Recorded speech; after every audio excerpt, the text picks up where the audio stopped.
Hi guys!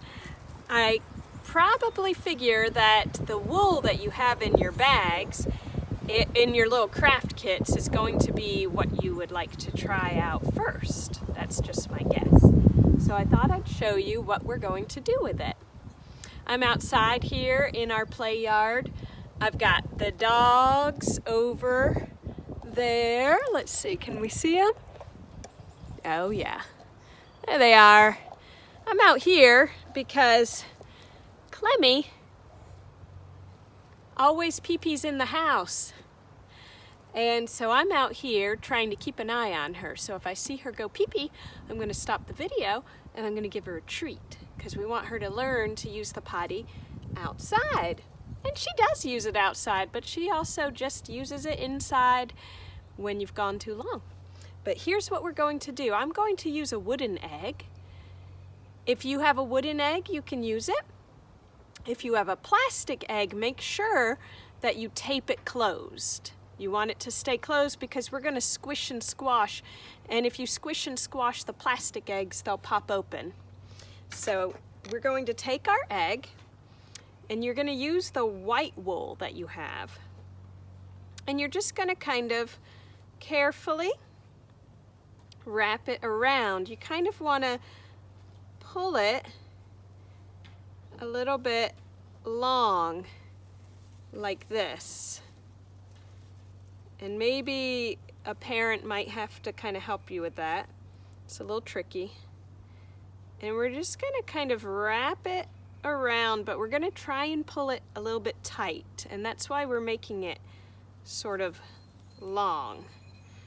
We're going to pull it around and cover our egg with some white wool.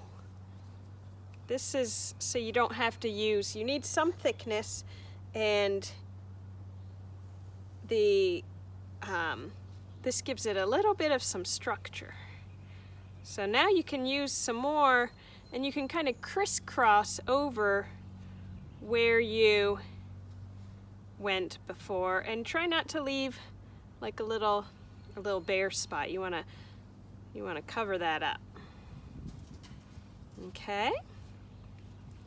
Bram is out here playing too. It's a beautiful day.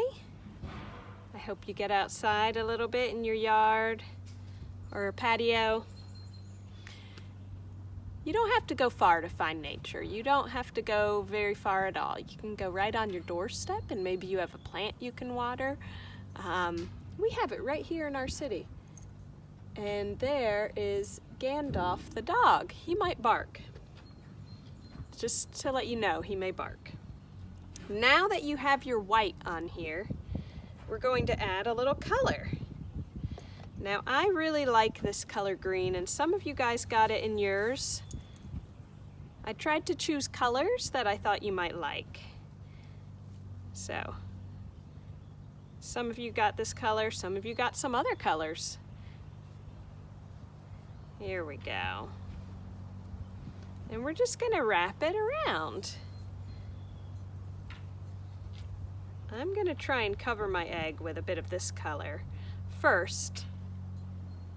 And then I'm going to just add, and it doesn't matter how you do this. This is going to be, they are all going to be unique, just like you guys. Just like our time away from apple seeds, everybody's going to have a little bit of a different something going on. And now I'm using a little green. Can you tell that I like green lately? I love green lately. It wasn't always my favorite color, but it is lately. Maybe because it's spring. So I'm just going to kind of lay this on. One thing that you can do if you want is just take a tiny wisp and put it on somewhere, just like that. So I might not use all of it. And then I'll add another color. Okay? So just put your color on like so. It doesn't have to, you don't want it to be too thick. You got to kind of thin it out a little bit. And it's going to be unpredictable. You won't necessarily know how it turns out. Oops, don't want Clemmy to get that. And now here we go. You guys want to see what the dogs are doing? Let's see. Can you see them lying over there? All right. Here we go. We're gonna start on up. I have a nice basin of pretty warm water with some soap in it. We want warm, soapy water, and we're gonna just carefully dip without letting it go too much. Just kind of carefully get it wet. Sometimes our moms and dads have to start this process for us. And then what you're gonna do is maybe lightly kind of dab it with a little soap. This, you can use dish soap too. That's a little hand soap. Now you have kind of a soapy thing, and what we're gonna do is just carefully, so carefully, kind of dip. And we're not rubbing it too hard yet. We're just kind of squishing it and squashing it like this, lightly, like this. Not rubbing our hands all over it. We're just kind of passing it back and forth and just kind of squishing and squashing. You can dip a little more, put a little more water on, and just squish and squash, like that. Add a little soap. There. And we just squish and squash and squish and squash. So it's going to take a little while to do that, and you just squish and squash. Maybe you'll take turns with somebody. And as you squish and squash, it will begin to come together. All right, I'm going to pause. Okay, now mine has gotten kind of a little bit tighter. I can't necessarily pull off a whole bunch. And now that it's a little tighter, I can begin to rub it a bit, like this. Rub it in my hands, and again, dip it in the water, and refill your water bucket if it is not very warm anymore, because the warm water really helps these to felt. So that's what you do. Just get it a little wet, and you just kind of rub, start to kind of move it around in your hands a bit. And the more you do this, the tighter your egg will get, and it won't be too floppy, and it'll pull in and be a nice felted Easter egg. So keep doing that, and when you're done, when it's really nice and tight and it doesn't feel like that your wool is loose on your egg, then it's time to go ahead and rinse your egg and let it dry. All right, guys, so I have rinsed mine and squeezed it dry with a towel.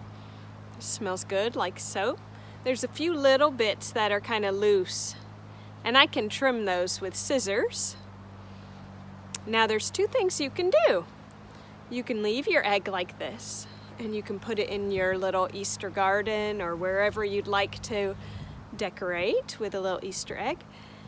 If it's nice and thick and you have really felted it and there's not really any pieces to pull off, and you would like to do this, you can actually, once it's completely dry, let it dry overnight, you can actually have your mom or dad use some sharp scissors to cut a little opening, just to cut it straight across, leaving some not cut so that it can open up like almost a little box with a hinge, or like a almost clamshell. Just cutting it right across, and then you can have an egg that you hide a little something in, but it's soft. You have to make sure that yours is nice and firm and can hold its shape. Otherwise, you can just leave it like this and have a nice little egg decoration. And that is how you make felted Easter eggs. We'll have some more crafts like that using some felt soon. Talk to you later.